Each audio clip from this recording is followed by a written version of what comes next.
Hello everyone, I welcome you back to this channel Civil Spotlight, and today we are going to discuss the flexural design. Flexural design may be singly reinforced beam. This is lecture 2 part 1.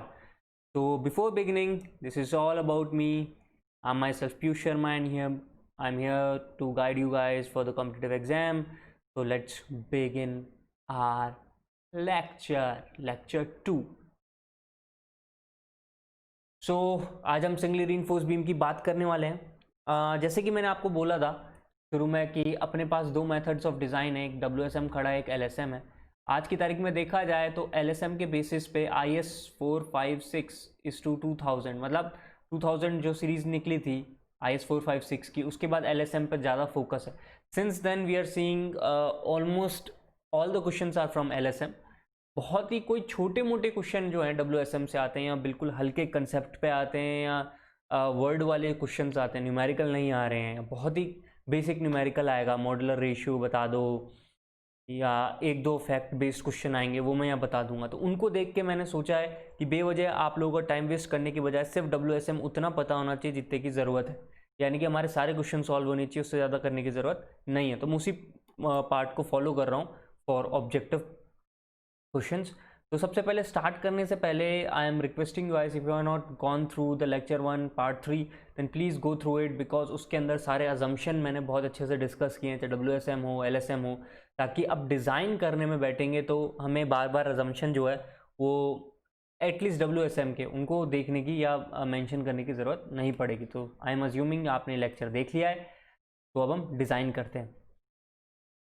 Design करने में जाएंगे तो हमारा जो code है IS 456, उसमें एक point mentioned है कि मॉडुलर रेशियो M है, उसकी वैल्यू है 280 डिवाइडेड बाय 3 सिग्मा CBC. ये मैं पहले भी बता चुका हूँ पिछले लेक्चर्स में. CBC क्या है? ये परमिसिबल कंप्रेसिव स्ट्रेस है ड्यू टू बेंडिंग, यानी कि बेंडिंग मूवमेंट की वजह से आने वाली, और ये किस टेबल में? टेबल नंबर 21 में गिवन है. तो देखो, आपको मैंने बताया था कि मिनिमम M20 यूज़ करना है, तो एक चीज़ का रट लो यार, M20 का सिग्मा CBC होता है 7. ये रट लो कम से कम. बहुत सारों का नहीं रट पाओगे, मैं नहीं कहता कि 25 13 सबका रट पाओगे, बस M20 का याद कर लो 7. ये कई एक दो बार आपको काम आ जाएगा. डायरेक्ट में देखो 5 है, बेंडिंग केस में 7 है. तो इसी से आपको पता लग रहा है कि डायरेक्ट कंप्रेशन में वो पहले फेल करता है और बेंडिंग में बाद में फेल करता है. देखो, एक इंपॉर्टेंट पॉइंट यही नोटिस हो रहा है कि परमिसिबल स्ट्रेस ज़्यादा किस में है? बेंडिंग में. इसका मतलब बेंडिंग में वो देर से फेल कर रहा होगा. ये चाहो तो लिख लेना, ये टेबल ही IS कोड की टेबल ही हमें इतनी इंपॉर्टेंट इन्फॉर्मेशन है प्रोवाइड करा रही है. ओके, तो सबसे इंपॉर्टेंट जो एक कंसेप्ट है इसके अंदर अंडर रीइंफोर्स, ओवर रीइंफोर्स और बैलेंस सेक्शन का था, उसको मैं अच्छे से डायग्राम के साथ यहाँ पे डिस्कस करने जा रहा हूँ. तो जैसे कि सबसे पहले कंसेप्ट वाइज, डिज़ाइन वाइज हमने बात की थी WSM की, तो उसी के थ्रू सबसे पहले ये इंट्रोड्यूस हुआ था, तो मैं उसी को ध्यान में रख के आपको इसको इंट्रोड्यूस करा रहा हूँ. बाद में LSM में इसको हम यूज़ कर लेंगे. तो सबसे पहले एक कॉन्क्रीट है, बीम, कंक्रीट की बीम है, क्योंकि फ्लेक्सुरल डिज़ाइन की बात कर रहे हैं और इसमें ये रीइंफोर्समेंट में लगाई हुई है. हमने देखा था पिछले लेक्चर में कि कैसे स्ट्रेंथ ऑफ मटेरियल में हम सबको पहले होमोजीनियस बना देते थे. दिखाता हूँ एक बार फिर से रिपीट करके. जैसे स्ट्रेंथ ऑफ मटेरियल का जो लेक्चर 5T था, उसके अंदर मैंने आपको बताया था कि जैसे कि अगर वुड और स्टील है, ये गिवन है, तो इसको या तो मैं स्टील में कन्वर्ट करूँगा, या मैं इसको वुड में कन्वर्ट करूँगा. स्टील में कन्वर्ट करूँगा तो इलास्टिक मेथड में हम लोग B/M, इसकी विड्थ जो है उसको B/M कर रहे थे, करेक्ट है.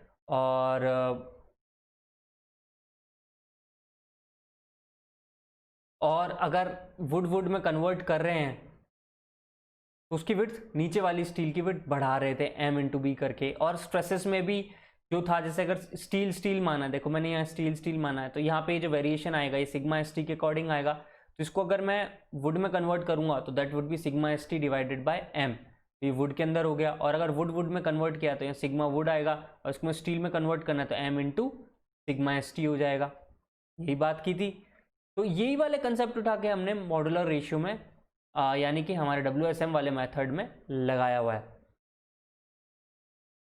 सो यहाँ पे भी हमने यही किया है. ये जो कंक्रीट का था, यहाँ स्टील रीइंफोर्समेंट थी, उसको सीधे उठा के कंक्रीट में हमने कन्वर्ट कर दिया. ये देखो, कंक्रीट में कन्वर्ट कर दिया। एंड ये जो कंक्रीट है ओवरऑल ये कंक्रीट रहा। और हमारा जो अजम्पशन है, आपको याद होगा पहला अजम्पशन था कि जो सिर्फ न्यूट्रल एक्सिस के ऊपर है कंक्रीट वही कंप्रेशन रेजिस्टेंट करेगा, और जो स्टील है रीइंफोर्समेंट वो सिर्फ टेंशन लेगी। तो यहाँ पे स्टील को हमने m टाइम्स करके वाला जो कंसेप्ट है उसी को यूज़ करके सबसे पहले इसको इक्वलेंट एरिया ऑफ कंक्रीट में कन्वर्ट किया है। अब इसको बोल रहे हैं ये सिर्फ टेंशन को रेजिस्ट करेगा। ठीक है सर, तो इस डिस्टेंस को जो न्यूट्रल एक्सिस तक है टॉप से, इसको हमने एक्स ए कह दिया है और इसको डी माइनस एक्स ए से डिनोट किया है। तो ओवरऑल डेप्थ जो है वो डी गिवन है, स्मॉल डी जो है वो इफेक्टिव डेप्थ कहलाती है, मतलब कि नॉमिनल कवर को माइनस कर दो अप टू मेन रीइंफोर्समेंट। अगर मैंने सिर्फ वर्ड यूज़ किया होता नॉमिनल कवर और मैं कुछ नहीं बोलता, तो भाई कोड ने साफ साफ बोला है फ्रॉम द लास्ट लिंक, यानी कि इसके नीचे भी कोई लिंक विंक आएगा ना, उसके नीचे से देखो, मतलब external edge, most extreme edge of reinforcement to the extreme edge of क्या कंक्रीट, वो होता है नॉमिनल कवर। इसलिए मैं बार बार लिखता हूँ फॉर मेन रीइंफोर्समेंट, आप कभी कंफ्यूज नहीं होने चाहिए। मैं कोशिश भी ये करूँगा कि जो बोलूँ वही लिखता चलूँ। सो जो हमारा अजम्पशन है only bars can resist total tension, और जो न्यूट्रल एक्सिस के अबव वाला पार्ट है वो कंप्रेशन को रेजिस्ट करेगा, उसको लिखा है। तो जो फेलियर है वो कैसे कैसे हो सकता है। अब वो फेलियर कुछ इस तरीके से हो सकता है कि कंक्रीट और स्टील एक साथ फेल कर जाएं। अब आप फेलियर चॉइसेस देखिए कि आपका कंक्रीट और स्टील है तो अलग अलग मटेरियल, आप कन्वर्ट कर लेते हैं, ये तो हमारी इक्वेशंस, मैथमेटिकल इक्वेशंस को समझने के लिए करते हैं। बट एक फिजिकली समझो, आप कहोगे फेल कब हो गया, तो कंक्रीट फेल हो जाए, नहीं तो यार स्टील फेल हो जाए, नहीं तो मैं कहता हूँ कि दोनों में से दोनों एक साथ फेल कर रहे हैं, तो वो उस सिचुएशन को हमने नाम दिया क्रिटिकल। मतलब उस सिचुएशन में जो न्यूट्रल एक्सिस की डेप्थ आने वाली है उसे कह रहे हैं क्रिटिकल डेप्थ। तो क्रिटिकल सिचुएशन के अंदर कंक्रीट और स्टील जो हैं वो साथ में फेलियर पर रीच करते हैं, यानी कि स्टील और जो कंक्रीट है वो मैक्सिमम परमिसिबल स्ट्रेस पे एक साथ पहुंचते हैं। अब देखो ये बात समझना कि स्टील और कंक्रीट एक साथ फेल कर रहे हैं एंड इसको नाम दे दिया क्रिटिकल। अब ओवर इन्फोर्स्ड और अंडर इन्फोर्स्ड की बात करते हैं। अब आओ यहाँ पे आपको थोड़ा और क्लियर होगा। ओवर इन्फोर्स्ड या ब्रिटल फेलियर ये नाम दिया गया कि ये क्या है, क्या चीज को रिप्रेजेंट कर रहा है फिजिकली, ये बताओ। कंक्रीट तो फेलियर स्ट्रेस पे पहुंच गया है, बट स्टील अभी तक नहीं पहुंचा है फेलियर स्ट्रेस पे। इसका मतलब क्या है, अगर आपने एक बीम है इसके अंदर कंक्रीट फेलियर स्ट्रेस पे पहुंच गया तो कंक्रीट में आने लग जाएंगे क्रैक, और स्टील जो है फेलियर पे नहीं पहुंचा है, तो इसका मतलब ये अभी भी और एक्सपेंड कर सकता है, तो वो क्रैक जो हैं कंक्रीट के वो और वाइड हो जाएंगे, तो इससे जो लोड कैरिंग कैपेसिटी है बीम की वो कम हो जाएगी। आई बात समझ में? तो इस टाइप के फेलियर को नाम दिया गया है ओवर रीइंफोर्स्ड, ज़्यादा ही रीइंफोर्स कर दिया गया है, और इसको नाम भी दे दिया ब्रिटल फेलियर, क्योंकि आप समझ गए भाई हमारा जो डक्टाइल है वो तो अभी पहुंचा नहीं है, ब्रिटल भैया हो गए, टकाटक फेल हो गए, तो इसको नाम दे दिया ब्रिटल फेलियर। वैसे भी देखा जाए तो आप समझ जाएंगे अगर लॉजिकली थोड़ा सा सोचें कि फेलियर जो है वो कंक्रीट के फेलियर से है, और कंक्रीट फेल करते ही क्रैक खा जाएगा। अब कंक्रीट क्या ब्रिटल मटेरियल है, ब्रिटल मटेरियल तो क्रैक बड़ा हो गया, क्रैक बड़ा हो गया तो जो आपस में ये जो क्रैक है इसके दोनों तरफ की जो लेयर थी जो लोड शेयर कर रही थी अब तो रहेगा नहीं वो, और ईल जो है यानी कि स्ट्रेस इन स्टील है वो अभी भी चल रहा है, तो स्टील तो अभी भी क्या कर सकता है, इलोंगेट कर सकता है, ऊपर से ईल्ड पॉइंट के बाद और इलोंगेट कर सकता है परमानेंट सेट के साथ, तो आपका ज़बरदस्त क्रैक आ जाएगा एकदम झटकेदार। तो इसको क्या नाम दिया गया, देखने में कैसा लगेगा, ये ब्रिटल फेलियर जैसा लगेगा। इसकी मैंने नीचे पिक भी दिखाई, आपको दिखाऊंगा, तो ये चीज़ आप अच्छे से लिख लेना। So crack in concrete at steel keeps training concrete, क्योंकि अभी भी स्टील जो है वो इलोंगेट हो सकता है, वो इलास्टिक फेलियर में ही चल रहा है, वो अभी भी इलोंगेट होता चला जाएगा और क्रैक वाइडन होता चला जाएगा। ये फेलियर कैसा है, ये सडन फेलियर होगा, एकदम झटके से दिखेगा, अरे क्रैक खा गया, अरे बीम क्रैक खा गई, तो लोग बच जाएगा और लोड कैरिंग कैपेसिटी रहेगी नहीं और एकदम से फेल कर जाएगा पूरा सिस्टम। तो इस वजह से हम इसे ब्रिटल फेलियर भी कहते हैं। इसको प्रिफर नहीं करते हैं क्योंकि अभी अभी जो मैंने रीज़न दिया वही कारण है, स्टील बेचारी स्ट्रेन हो रही है, वो ले नहीं पाएगी, कंक्रीट क्रैक कर गया एकदम से, पूरा स्ट्रक्चर जो स्लैब वगैरह का वेट है बीम ने लिया था, बीम फेल हो गई, सब कुछ नीचे बचा, क्या सर्वर फूट जाएगा यार लोगों का।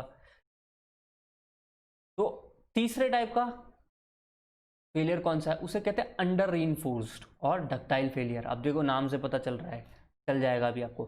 कंक्रीट जो है अभी तक अपने मैक्सिमम परमिसिबल स्ट्रेस तक नहीं पहुंचा है, मतलब कंक्रीट ने अभी तक अटेन नहीं किया है अपना maximum permissible stress, but still ने अपना मैक्सिमम परमिसिबल स्ट्रेस अटेन कर लिया है। इसका फ़ायदा क्या है, मतलब स्टील जो है अब इसके बाद जो है उसमें सिर्फ परमानेंट सेट आने वाला है, ठीक है। तो हमें इसमें फेलियर किस वजह से, स्टील की वजह से, इसी वजह से उसको नाम दिया गया है डक्टाइल फेलियर। तो हमें इसको दिखेगा कैसे, ये रियल लाइफ में ये दिखेगा एक्सेसिव डिफ्लेक्शन से, क्योंकि इसकी वजह से नॉर्मल से ज़्यादा थोड़ा डिफ्लेक्टेड दिखेगी आपको बीम, या कहूँ कंपोजिट स्ट्रक्चर यानी कि आरसीसी स्ट्रक्चर, और हमें इनफ वार्निंग मिल जाएगी कि हम स्ट्रक्चर छोड़ के जा सकें, और उसके थोड़ी देर बाद क्रैक्स प्रोपोगेट होना स्टार्ट होंगे and then there will be a failure.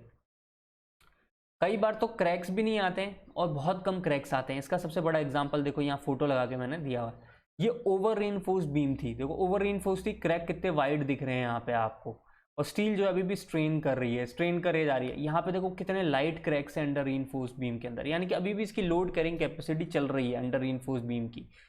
तो इस वजह से अंडर रीइंफोर्स प्रीफर करते हैं, क्योंकि झटके से नहीं फेल करता है, हमें इनफ सफिशिएंट टाइम मिलता है एज अ ह्यूमन स्ट्रक्चर देख के, अच्छा ये अभी धीरे धीरे धीरे धीरे डिफ्लेक्ट हुआ जा रहा है, हुए जा रहा है, हुए जा रहा है, और ज़्यादा एक्सेसिव डिफ्लेक्शन आइज से दिखने लग जाएगा, इतना एक्सेसिव डिफ्लेक्शन आपको दिख जाएगा। उसका बाद बोलेगा ये फेल होने वाला स्ट्रक्चर, हम सब सेफली बाहर निकल जाएंगे।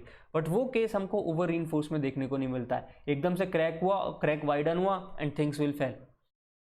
तो इस वजह से अंडर रीइंफोर्स को प्रिफर किया जाता है। तो अंडर रीइंफोर्स का दूसरा नाम क्या है sir, ductile failure. Now you get this reason why. और ओवर रीइंफोर्स का दूसरा नाम क्या है, brittle failure. I hope this is also clear why this has been called like this. This is very important part. सबसे पहले ये WSM का कंसेप्ट आया, WSM के कंसेप्ट में हमने परमिसिबल स्ट्रेसेस की बात की, इसलिए मैंने देखो यहाँ पे लिखा हुआ है maximum permissible stress in steel and this things together. यहाँ पे मैं ईल्ड की नहीं बात कर रहा हूँ, मैं कुछ नहीं बात कर रहा हूँ, LSM का कंसेप्ट बाद में आया, ठीक है। हम अभी भी बात कर रहे हैं स्ट्रेसेस के ऊपर, क्योंकि स्ट्रेसेस का ही गेम चल रहा था कहाँ पे, WSM में। यहाँ देखो ये bending stress, direct stress M20 का इतना है, इससे ज़्यादा नहीं होना चाहिए। हम स्ट्रेस पे बात कर रहे हैं, हमने वहाँ डिटर्मिनिस्टिक अप्रोच अपनाई है, स्ट्रेस स्ट्रेस स्ट्रेस। और जब हम LSM में आ जाएंगे यही चीज़ लेके, तो इट बिकम्स बिट डिफरेंट। आप स्ट्रेन के बारे में सोचने लग जाओगे, स्ट्रेन के पॉइंट ऑफ व्यू से देखने लग जाओगे कि हाँ the steel has strained beyond the limit that has been specified in IS 456, तो failure has occurred in the steel. So concept यही है, and ये वाइडली जो आपका WSM का कंसेप्ट था, ये सेम टू सेम हमारे LSM में भी वैलिड है, with same terms and same concept. तो वही नाम डक्टाइल और वो सब चलेगा। तो मैं दोबारा से इसको लिखूंगा नहीं और टाइम नहीं वेस्ट करूंगा आप लोगों का। I hope you get it now. अब आता है डेप्थ ऑफ न्यूट्रल एक्सिस। इससे रिलेटेड आपको फिर भी एक आधे न्यूमेरिकल देखने को मिल जाएंगे अभी भी आफ्टर 2000, क्योंकि IS 456 हमारा जो दूसरा एडिशन आया था वो 2000 में आया था। इससे पहले शायद 1978 का कोड है। अब उस कोड में कई बार जैसे आप 1999, 1998 ऐसे क्वेश्चंस देखेंगे तो उसमें पूछते हैं मिनिमम स्ट्रेंथ कितनी होनी चाहिए, तो उसमें मेंशन था M15। अपने 2000 में कितना मेंशन है, M20। तो ऐसी चीज़ें कुछ कुछ चेंजेस हुए 2000 में, इस वजह से मैं तो ये बोलता हूँ 2020 चल रहा है। सो 20 ईयर्स हो चुके हैं आपके कोड का आया हो, तो the code has been well accepted. But अभी भी WSM से बस एक ये चीज़ पूछ लेते हैं, क्योंकि ये मैथमेटिकल है, ज़्यादा कुछ कोड से रिलेटेड भी नहीं कहूँगा, बस थोड़ा सा डेटा आपको याद करना है, जैसे कि M20 का कितना है वगैरह वगैरह ऐसे। तो actual depth of neutral axis वो याद कर लो, और ये मैथमेटिकली कैसे निकालते हैं वो सीख लो। तो इसको हम डिनोट कर रहे हैं XA से। ओके, सो XA न्यूट्रल एक्सिस की डेप्थ है यहाँ पे। एंड कैसे निकालोगे, अब आपको याद होगा कि हम स्ट्रेंथ ऑफ मटेरियल में क्या करते थे, स्टील और वुड वाला मैंने अभी दिखाया था, सबको एक ही होमोजीनियस बना दो, तो इसको होमोजीनियस बनाते, कंक्रीट में कन्वर्ट कर देते हैं। तो यहाँ पे जो स्टील रीइंफोर्समेंट थी इसको उठा के M × AST कर दिया, यानी कि एरिया ऑफ स्टील जो था AST था, तो M टाइम्स मिला के उसको कॉन्क्रीट में कन्वर्ट कर लिया। तो tension of steel in form of concrete और एयर कंप्रेशन। अब क्या होना चाहिए, जो कंप्रेशन है वो टेंशन के बराबर कर दो, यही तो होना है। या यूँ कहूँ जो कंप्रेशन है उसका मोमेंट, सॉरी बेसिकली जो WSM है उसके अंदर हम compression is equal to tension नहीं करते हैं, वो LSM में करते हैं। मैं अच्छे से नीचे दिखाऊंगा, वो याद रह गया था। हम WSM की बात करें तो वहाँ इक्वेट करते हैं movement of area on both the sides of neutral axis. तो मूवमेंट ऑफ एरिया जो है on the both the sides of neutral axis, जहाँ जैसे कि यहाँ क्या है, विड्थ 3b और डेप्थ है XA, तो b into XA multiply by ये y बार, ये कितना हो गया XA/2 होना चाहिए, तो XA/2 इक्वल्स टू इसका एरिया कितना हो गया m times the area of steel that is AST into ये डिस्टेंस न्यूट्रल एक्सिस से, तो वो है d माइनस XA। तो आपको मूवमेंट ऑफ एरिया दोनों साइड से इक्वेट करना है, इस तरीके से आपको XA मिलेगा किस में, WSM में, और इसको सॉल्व कर लेना है। और m क्या रिप्रेजेंट कर रहा है, वो मॉड्यूलर रेशियो। अब बात करते हैं critical depth of neutral axis. Critical depth कौन सी है, वही जो इसमें बैलेंस सेक्शन की बात करूंगा, यानी कि क्रिटिकल सेक्शन की बात कर रहा हूं मैं, यानी कि वो जिसके अंदर कंक्रीट एंड स्टील एक साथ फेल कर रहे हैं, वही वाली कंडीशन। तो उसके अंदर जो डेप्थ है उसको यहाँ पे मैं XC से डिनोट कर रहा हूँ, तो यहाँ XC D माइनस XC हो गया। अगेन इसको कन्वर्ट कर लेते हैं, कॉन्क्रीट प्लस स्टील का स्ट्रक्चर था, इसको कॉन्क्रीट ओनली में कन्वर्ट करूंगा, तो ये कितना हो गया m times the area of steel. Of course हाँ, अब स्ट्रेन कैसा है, लीनियर होता है। स्ट्रेन कैसा होता है सर, लीनियर होता है, तो I am writing it strain is linear. देखो स्ट्रेन को लीनियर बनाया, न्यूट्रल एक्सिस ये रहा, हमें पता ही स्ट्रेन इज लीनियर और strain and stresses are directly proportional, ये बात हम अजम्पशन में देख चुके हैं। तो यहाँ पे जो स्ट्रेस कर्व बनाऊंगा वो हो जाएगा यहाँ पे सिग्मा CBC, एंड यहाँ आपको बताया कि उसमें कन्वर्ट किया है तो सिग्मा स्टील से कम होना चाहिए कंक्रीट में, तो sigma ST divided bye m, वही सेम जो स्ट्रेंथ ऑफ मटेरियल्स में हमने कंसेप्ट पढ़े, सेम टू सेम लगा दिया। ठीक है, अब सिंपल सिमिलर ट्राइंगल प्रॉपर्टी लगाओ। ये देखो दो ट्राइंगल्स हैं, सिंपली उनकी सिमिलर ट्राइंगल प्रॉपर्टी लगा दी, तो sigma CBC divided by XC is equals to sigma ST divided by n divided by D minus XC। So in this way you can find the critical depth. उसको के वे बना दो, इधर उधर solve कर लो, बट इतना रटने की ज़रूरत नहीं। आप बस इतना याद रख लो कि XC निकलवा दे WSM से LSM से, तो इस तरीके से निकाल लो XC यानी कि क्रिटिकल डेप्थ। क्रिटिकल डेप्थ तो निकालनी है हमें सिमिलर ट्राइंगल प्रॉपर्टी से इक्वेट करके, क्योंकि stress is directly proportional to strain. और जब हम बात करते हैं एक्चुअल न्यूट्रल एक्सिस की बाय WSM, तो आप movement of area on both the sides of neutral axis equal करेंगे। ये तो बात हुई इसकी। तो अब इसको मैथमेटिकली समझो, अगर क्रिटिकल डेप्थ से आपकी एक्चुअल डेप्थ कम है, क्रिटिकल डेप्थ से आपकी एक्चुअल डेप्थ कम है, तो उसे कहेंगे under reinforced.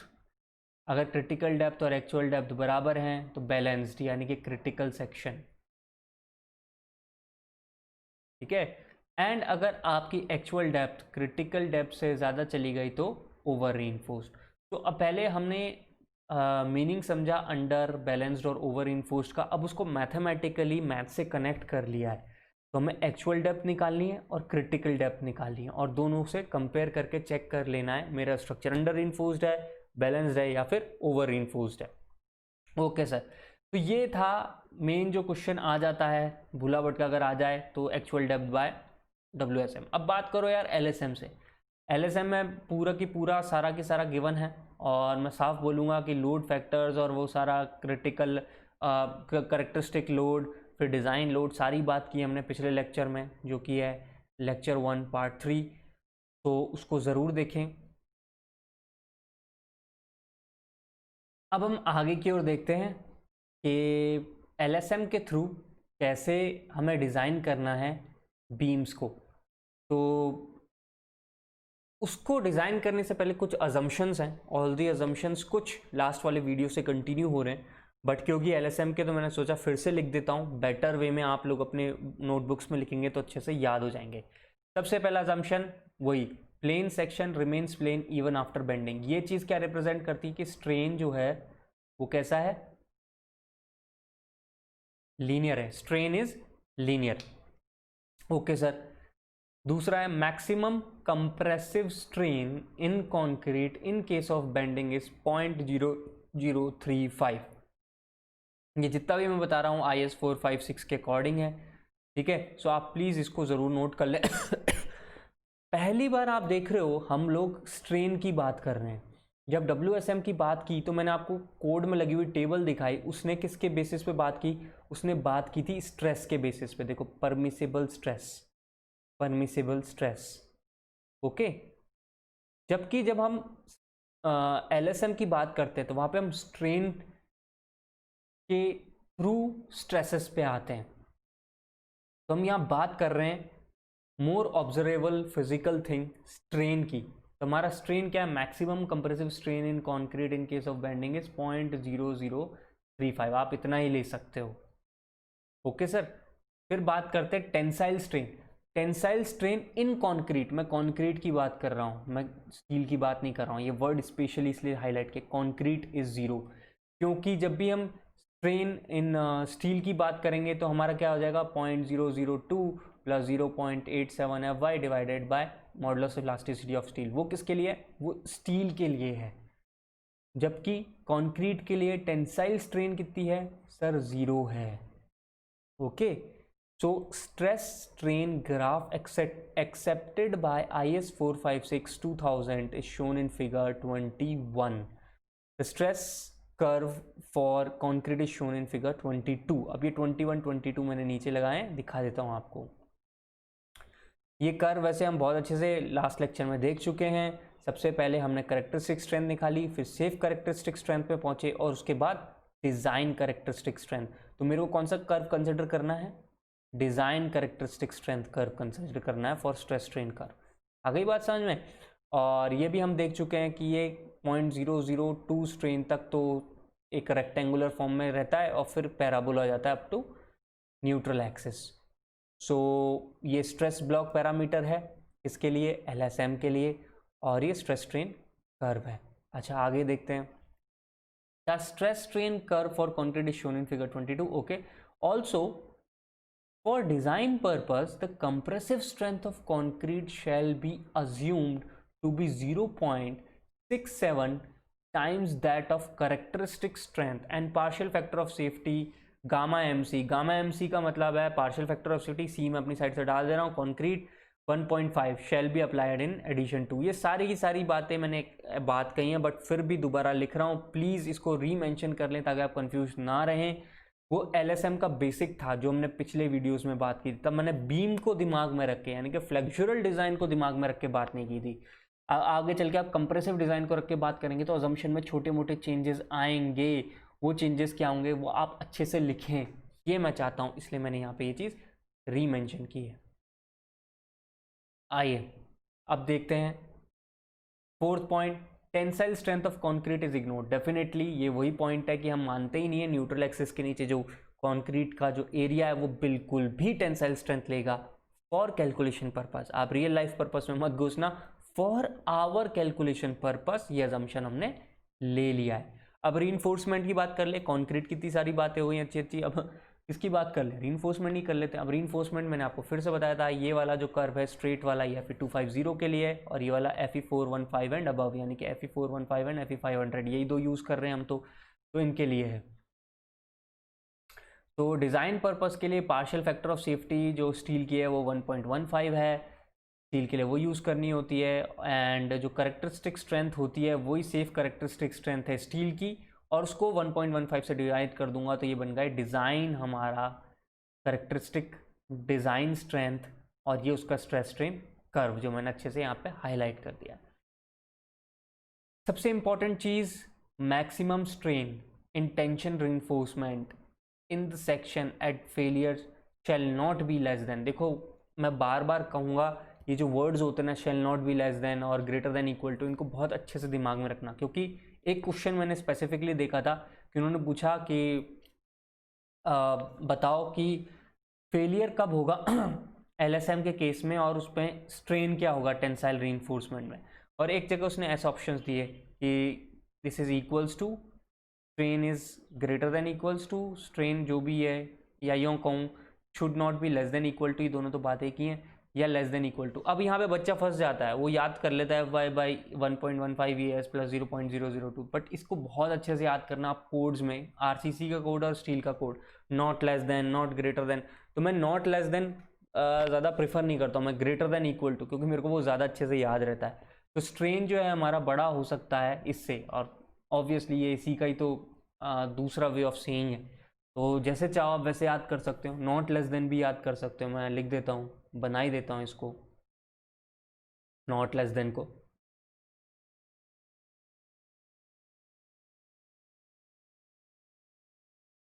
Not less than, तो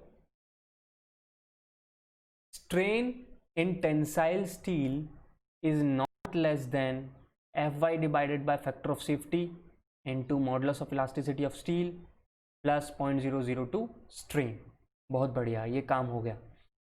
अब इन सब को अच्छे से एक बार प्लॉट कर देता हूँ और आपको दिखा देता हूँ। हमारा जब LSM का केस आएगा तो हम कैसे अब चीज़ों को मेंशन करेंगे, कुछ इस तरीके से। ये बीम है, इसके अंदर न्यूट्रल एक्सिस है ये रही, तो इसके ऊपर वाला पोर्शन ही कंप्रेशन को रेजिस्ट करेगा कंक्रीट की, ठीक है सर, वो शेड कर दिया हमने।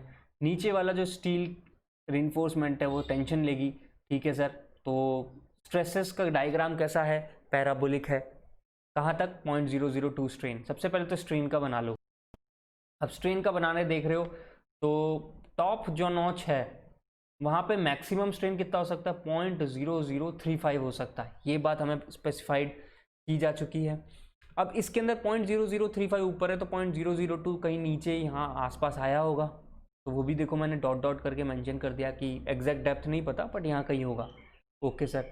और स्ट्रेन इज लीनियर, स्ट्रेन कैसा है, लीनियर है। तो देखो लीनियर बनाया है, न्यूट्रल एक्सिस से पार करके नेगेटिव यानी कंप्रेसिव साइड दी है, and this would be 0.002 plus 0.87 F/ES। ये क्यों, क्योंकि आपकी जो स्टील है वो इतना मिनिमम स्ट्रेन तो ले ही चुका होगा, नॉट लेस देन, यानी कि इससे तो बड़ा होना ही होना है वहाँ पे स्ट्रेन, तो मिनिमम स्ट्रेन तो इतना होगा ही होगा, ठीक है, at the time of failure in steel. Okay, अब इसका स्ट्रेस डायग्राम बनाओ। स्ट्रेस डायग्राम में क्या था, 0.002 स्ट्रेन तक तो ये एक रेक्टेंगुलर ब्लॉक है और इसके नीचे ये पैराबोलिक ब्लॉक है, एंड जो डिज़ाइन स्ट्रेस है वो 0.45 FCK हो गया, तो मैंने यहाँ 0.45 FCK यहाँ मेंशन कर दिया है, और 0.87 Fy स्टील रीइंफोर्समेंट के लिए मेंशन कर दिया। तो ये फाइनल वो डायग्राम है जो आपको हर बार अपने दिमाग में डाल लेना है for the design of RCC। इससे आपको मतलब सब कुछ इजी से सॉल्व होना है, लेदर की बात ये है। चलिए अब आगे चलते हैं कि डेप्थ ऑफ न्यूट्रल एक्सिस कैसे निकाली जाए। अभी तक हमने जो पार्ट्स देखे थे उनमें हमने बात करी थी कि WSM में बात की थी कि न्यूट्रल एक्सिस की actual depth and limiting depth, यानी कि बैलेंस सेक्शन वाली डेप्थ। तो यहाँ पे भी हम उसी तरीके से प्रोसीड करते हैं। एक काम करते हैं, यहाँ पे सबसे पहले निकाल लेते हैं बैलेंस कंडीशन वाली डेप्थ, यानी कि लिमिटिंग डेप्थ। इसको यहाँ पे मैं रिप्रेजेंट कर रहा हूँ XU लिमिटिंग से, और आपके कोड ने भी इसको XU लिमिटिंग से ही रिप्रेजेंट किया है, तो मैं भी यही रिप्रेजेंटेशन यूज़ करने वाला हूँ। तो limiting depth of neutral axis. Okay, हमें जो जो पता था वो चीज़ लिख लेते हैं। मैक्सिमम स्ट्रेन फ्लेक्सुरल में कोड ने कितना अलाउ किया, 0.0035 अलाउ किया, ठीक है सर। और नीचे कितना अलाउड है, 0.87 F/ES प्लस 0.002 अलाउड है सर। मैंने कहा ओके सर, ठीक है। अब स्ट्रेन इज लीनियर, हमने WSM में क्या किया था, सिमिलर ट्राइंगल की प्रॉपर्टी लगाई थी, यहाँ पे भी सिमिलर ट्राइंगल की प्रॉपर्टी लगा रहे। तो याद रखो आपको लिमिटिंग डेप्थ निकालने के लिए सिमिलर ट्राइंगल की प्रॉपर्टी लगानी होती है। तो जो हमारा कोड का स्टैंडर्ड केस है वो लगा दिया, 0.0035 डिवाइड XU लिमिटिंग, ये आ गया डिवाइड बाय दिस। तो यहाँ पे ये 0.087 this divided by D minus XU limiting रख दिया। सॉल्व कर दो, बड़ी अच्छे से इसको सॉल्व कर दिया यार। सॉल्व करते करते कुछ इस टाइप की बड़ी इक्वेशन बन गई है XU/D की फॉर्म में, वो रख दी मैंने। फिर E की जो इलास्टिक मॉडुलस ऑफ स्टील है 2 × 10⁵ न्यूटन पर mm स्क्वायर है, उसको भी रख दो। सॉल्व कर दो, यहाँ पे आ गए, ठीक है। अब यहाँ पे आपको एक इक्वेशन बन गई है जो Fy की फॉर्म में। अब Fy की वैल्यू 250 हो सकती है, Fe250 वाली, Fe415 के अकॉर्डिंग करेक्टरिस्टिक स्ट्रेंथ 415 हो सकती है, और Fe500 के अकॉर्डिंग कुछ और हो सकती है। तो ये 3 टाइप की स्टील हम यूज कर रहे हैं, ये मैंने बोला था। तो आप अब Fy की वैल्यू के अकॉर्डिंग चीजें यहाँ देख लो। तो ये जो रेशियो है XU लिमिटिंग बाय D, जिसको हम K से रिप्रेजेंट करते हैं, ये एक्चुअली कोड में भी नोटेड है K से ही, तो आप भी C से करें। So K is equals to XU limiting by D। अगर Fe250 है, after calculation it is 0.53 D, 415 it is 0.48 D, and for 500 it is 0.46. The ratio is 0.46 not D. So अगर आपको सिर्फ XU लिमिटिंग की बात कर रहा हो तो D यार ऑब्वियसली डिनोमिनेटर से यहाँ फेंक दो, तो 0.53 D, 0.48 D एंड 0.46 D। तो एटलीस्ट ये याद कर लो कि Fe250 के लिए जो मैंने ग्रीन से मार्क किया हुआ है ना, XU लिमिटिंग इतना है। अब तुम्हें परेशान कैसे करेंगे क्वेश्चंस में, देखो उन्हें अगर जैसे गेट है, गेट को थोड़ा टाइम चाहिए, वो चाहता है कि तुम्हारी लॉजिक चेक करे, तो वो कल को यहाँ 0.003 की 5 की जगह बोल देगा तुम तो एक काम करो, ये मानो कि मैक्सिमम स्ट्रेन 0.0030 था, अब बताओ कि तुम्हारी लिमिटिंग डेप्थ क्या होगी, वो चेंज हो जाएगी, क्योंकि ये वाली इस स्टैंडर्ड 0.0035 के लिए है।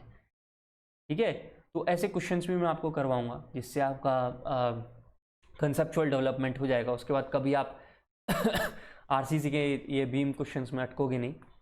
तो ये हो गया लिमिटिंग डेप्थ। अब बात करते हैं एक्चुअल डेप्थ की।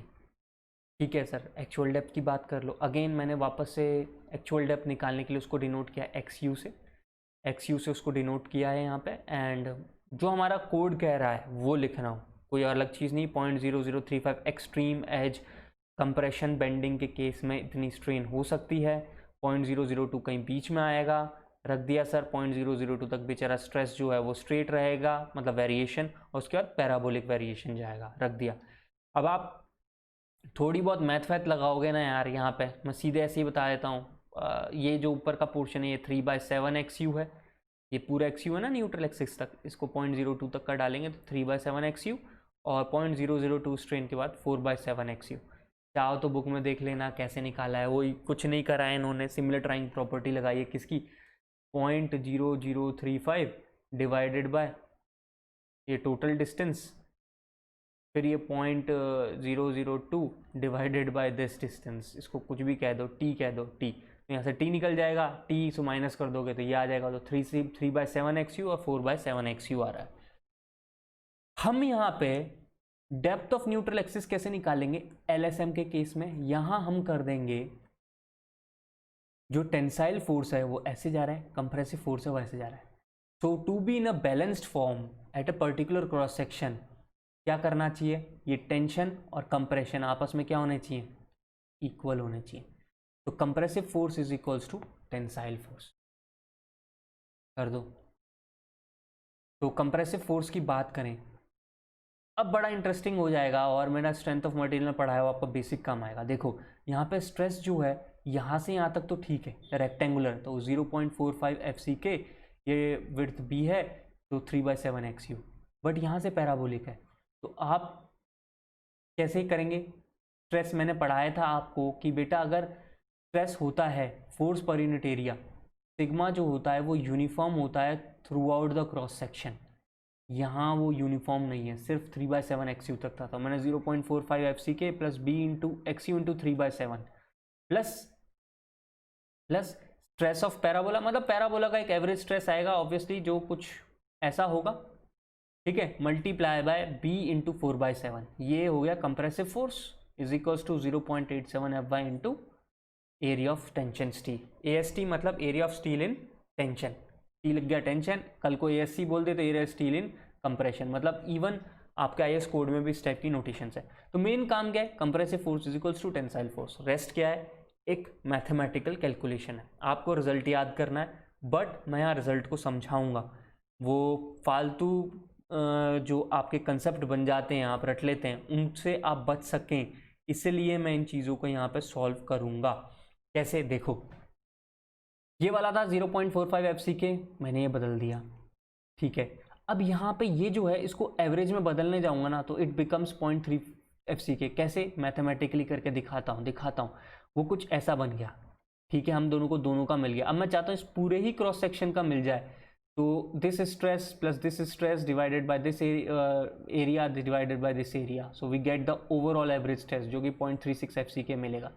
अब मैं आपको इसकी ब्यूटी दिखाता हूँ। वैसे तो हमारा कोड चीखता रहता है ये लाइन के, अच्छा वो लाइन मैं आपको एंड में अच्छे से हाईलाइट करके दिखा दूंगा कि पैराबोला ही क्यों लिया, उसके पीछे का भी एक रीज़न है। आओ सबसे पहले तो जो मैंने डेरिवेशन आप लोगों के लिए रेडी किया है उसकी ओर देखते हैं। ओके सर, ये जो पैराबोला है 4/7 FCK, इसका एवरेज स्ट्रेस निकालना है क्योंकि ये तो मैक्सिमम 0.4 FCK है और यहाँ पे 0 है। तो मैंने कह दिया किसी भी y पे चले जाओ, वहाँ पे dy की छोटी स्ट्रिप लो, उसके ऊपर स्ट्रेस सिग्मा आ रहा होगा। ठीक है सर, आप एवरेज कैसे निकालते हो? अब याद करो जब आपको इंटीग्रेशन पढ़ाया गया था मैथ्स में तो हम क्या करते थे एवरेज निकालने के लिए? पहले उस सेक्शन की इक्वेशन लिखते थे, जहाँ से जहाँ तक जाना है, यहाँ 0 से 4/7 XU तक जाना है तो 0 से 4/7 XU डिवाइडेड बाय ये जो ओवरऑल लेंथ है तो वो कितनी है 4/7 XU। यही हमारा एवरेज था जो हमें पढ़ाया गया है, बिल्कुल बेसिक, वही याद दिला रहा हूँ आपको। ओके, अब मेरे को ज़्यादा कुछ नहीं आता, मेरे को इक्वेशन ऑफ पैराबोला याद है, y = kx²। सर यही बताई गई थी, यही याद होती है। मैंने कहा कोई नहीं यार, अपन भी यही करेंगे। y हीरा किसी भी y पे k टाइम्स यानी कि कांस्टेंट टाइम्स, ये k वो वाला k नहीं है, ये कांस्टेंट है, इसको XU/d मत समझ लेना यार, यहाँ पे ये सिंपल एक कांस्टेंट है, k1 कह दूँ k2 कह दूँ कुछ भी कह लो, ठीक है। तो x की वैल्यू क्या है यहाँ पे सिग्मा, तो मैंने रख दी सिग्मा²। तो k को लिख सकता हूँ y/σ²। At y = 4/7 XU, y की वैल्यू 4/7 XU पे मेरे को स्ट्रेस कितना मिल रहा है 0.45 FCK ये मिल रहा है। तो इसका मतलब k की वैल्यू क्या हो गई 4/7 XU और 0.45 FCK का स्क्वायर, तो यहाँ रख लेते हैं ऐसे एज इट इज, ठीक है। और k की वैल्यू मुझे मिल गई। और अब मैं जाता हूँ इसमें जो हमारा बेसिक था, जो हमें 11th में पढ़ाया गया या 12th में पढ़ाया गया जब इंटीग्रेशन आता है, तो सिग्मा को मैं लिख सकता हूँ √y/k। तो मैंने √y/k लिख दिया dy 0 से 4/7। अब इंटीग्रेट करना है, k क्या है साहब कांस्टेंट है, बाहर ले लो, और y⁻½ का इंटीग्रेशन यह हो गया, आता है आपको, ठीक है।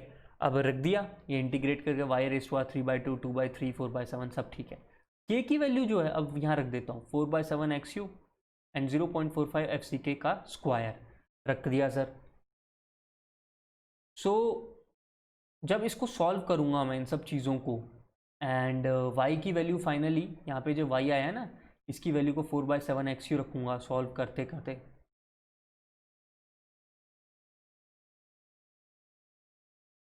वो मुझे ले दे के 2/3 टाइम्स 0.45 FCK मिल जाएगा। मतलब कि आप निकालने चले एवरेज स्ट्रेस ऑफ पैराबोला, यहाँ पे टॉप पे 4.4 FCK था, तो इसका एवरेज जो होगा जो इस पर्टिकुलर एरिया में हम बात कर लेंगे वो है 2/3 टाइम्स द 0.45 FCK। अब आप पूछेंगे सर कि इसकी वैल्यू कितनी है, तो इसकी वैल्यू मैं बता देता हूँ 2/3 इंटू 0.45 क्या आ जाएगी 0.3 FCK। तो ये जो मैंने इंपॉर्टेंट डेरिवेशन दिखाया, ये फालतू में सर ना बुक्स में ना कोचिंग वाले कराते हैं। हाँ भाई, मैं कंसेप्ट समझाना चाहता हूँ इसलिए कराना चाह रहा हूँ। अब देखो आप कंसेप्ट समझो, हम stress = force per unit area पढ़ते आए हैं, वहाँ पे हम एक फोर्स को ओवरऑल यूनिफॉर्म वे में एरिया पे डिवाइड करते हैं। यहाँ पे स्ट्रेस जो था वो वेरी कर रहा था, तो ये मेरी ड्यूटी थी कि जो मैं अपनी इक्वेशंस यूज़ करता हूँ उसके अकॉर्डिंग इसको पहले चेंज करूँ, इसलिए मैंने इसको एवरेज कर लिया and it become 0.3 FCK for this lower portion and 0.45 FCK for above portion. अब तो आसान हो गया, ठीक है सर कर दो, रख देते हैं इसको और ओवरऑल एवरेज कर देते हैं। अगर आप सिर्फ ये 3/7 और 4/7 से निकल के पूरे XU पे ही देखना चाहते हो कि भाई क्या जा रहा है, यहाँ तक है ये,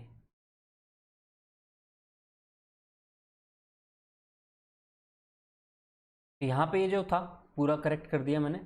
सो अपने को क्या मिला 0.36 FCK एवरेज करके। अब एवरेज कैसे किया यार वो भी दिखा देता हूँ। तो हमें पता था 0.45 है 3/7 के लिए। अब 2/3 टाइम्स 0.45 FCK 4/7 के लिए डिवाइडेड बाय पूरा XU कर दो, यू गेट 0.364 FCK। और हमारे कोड ने 0.36 FCK को एक्सेप्ट किया हुआ है। तो मैं दिखाता हूँ नीचे।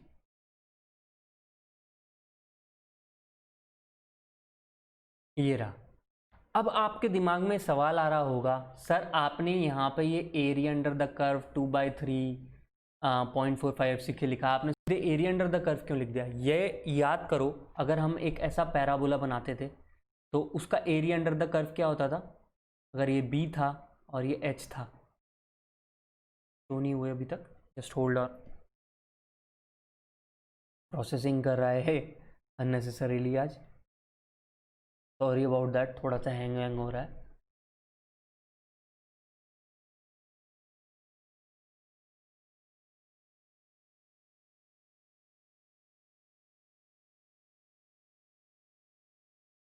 So let me redraw it. से कोई भी पैराबोला था, अगर उसकी ये B है और हाइट H है, तो हम एरिया कहते थे 2/3 टाइम्स दी BH। तो जो इसका एरिया जो है वो 2/3 टाइम्स द BH है, और हमारा जो एवरेज भी निकल के आ रहा है वो 2/3 टाइम्स द 0.45 FCK निकल के आ रहा है। सो इसी वजह से अपने कोड ने इसके शेप को ना ट्रेपेजॉइड माना ना कुछ माना, क्योंकि एरिया अंडर द कर्व मुझे याद रहेगा for parabola it is 2/3 times the depth and height. तो यहाँ पे 0.45 FCK से जो था वो 2/3 टाइम्स, तो 0.45 FCK मार दिया तो वो 0.3 आ गया, तो 0.3 इंटू B इंटू 4/7 XU। तो इससे मुझे ज़्यादा आसानी से कंप्रेसिव स्ट्रेंथ निकल के आते हैं। इसीलिए यहाँ पे पैराबोलिक वेरिएशन लिया गया है, जबकि कोड के अंदर ये ज़रूर कहा गया है कि आप कोई सा भी वेरिएशन ले सकते हो, चाहे ट्रेपेजॉइड लो, चाहे आप रेक्टेंगुलर लो, बस वो प्रैक्टिकल वैल्यूज़ के पास में होना चाहिए। तो इन्होंने एक ऐसा वेरिएशन लिया जो प्रैक्टिकल भी है और थ्योरेटिकली भी हम उससे कनेक्ट कर पा रहे हैं। और कोई रीज़न नहीं है to assume parabola as stress variation.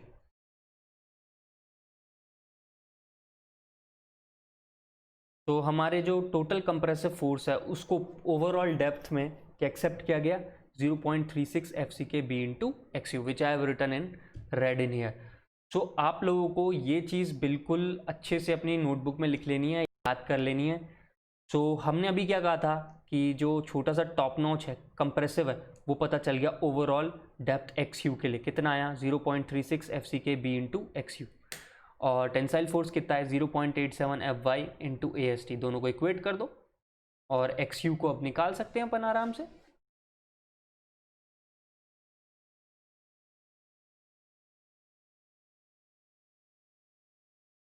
तो here it is the value of XU, तो रख दिया, ये मिल गया, यही आपके कोड में मेंशन्ड है।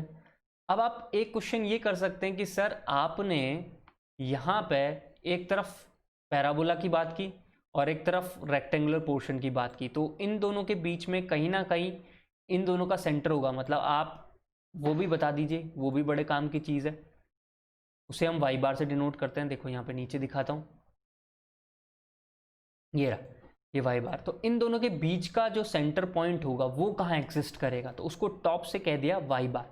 अब इसको कैसे निकालोगे? सिंपल, A1 Y1 बार, यानी कि जो रेक्टेंगुलर पोर्शन है इसका क्या होगा, है ना, और ये A2 Y2 बार, A2 क्या है, नीचे वाला portion parabolic portion, into Y2 बार उसका टॉप से वाला पोर्शन, फिर divided by A1 plus A2। तो इसको सॉल्व कर दोगे, अब आपको पता है सॉल्व कर दोगे यू विल गेट 0.42 XU। यहाँ पे मैंने सॉल्व भी किया हुआ है इसको, तो विल गेट दिस थिंग। तो आपको फाइनली अब क्या याद करनी है चीज़ें वो देख लो।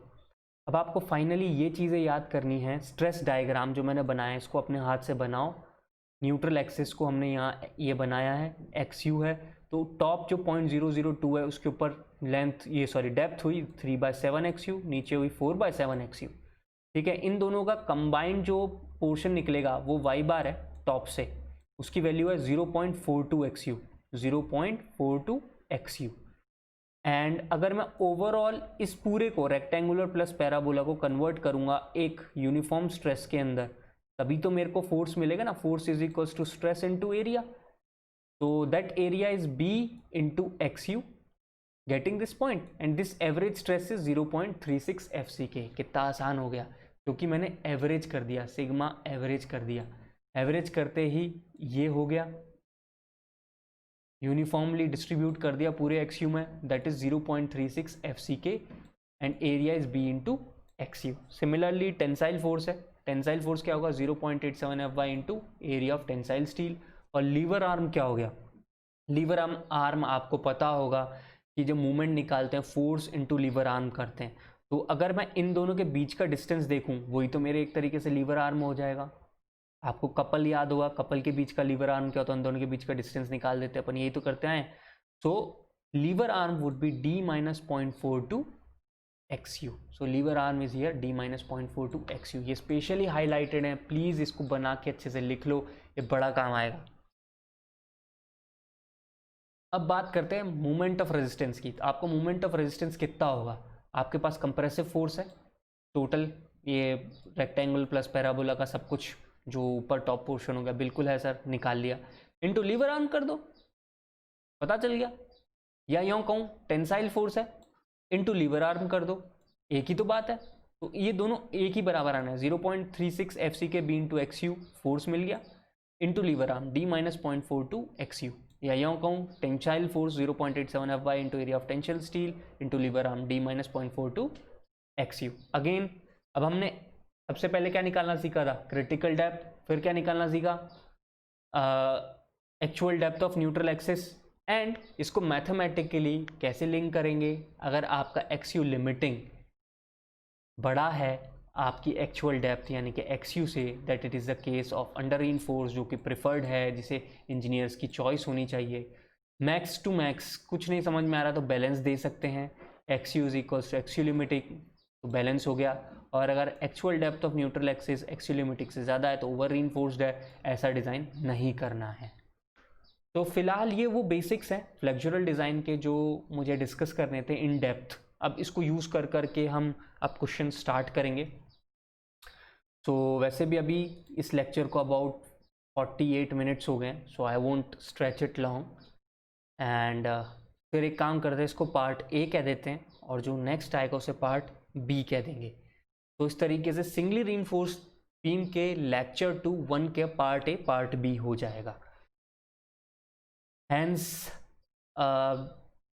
अभी के लिए इतना ही। तो before I leave I request you guys to subscribe this channel, share it with your friends. If you have any query please mention it in the comment section below. और अभी देखना धीरे धीरे जब हम सिंगली रीइंफोर्स बीम के numericals आपके सामने लाते जाएंगे ना, आपके सारे कंसेप्ट क्लियर हो जाएंगे। इसलिए मैंने काफ़ी स्ट्रेस दिया है वाई वो 2/3 इंटू 0.45 FCK क्यों आया, कैसे आया, सारे कंसेप्ट इन सारे टाइप ऑफ क्वेश्चंस आगे शायद नेक्स्ट लेक्चर में देखने को आपको मिल जाएंगे। तो till then keep revising, keep sharing, thank you, bye bye.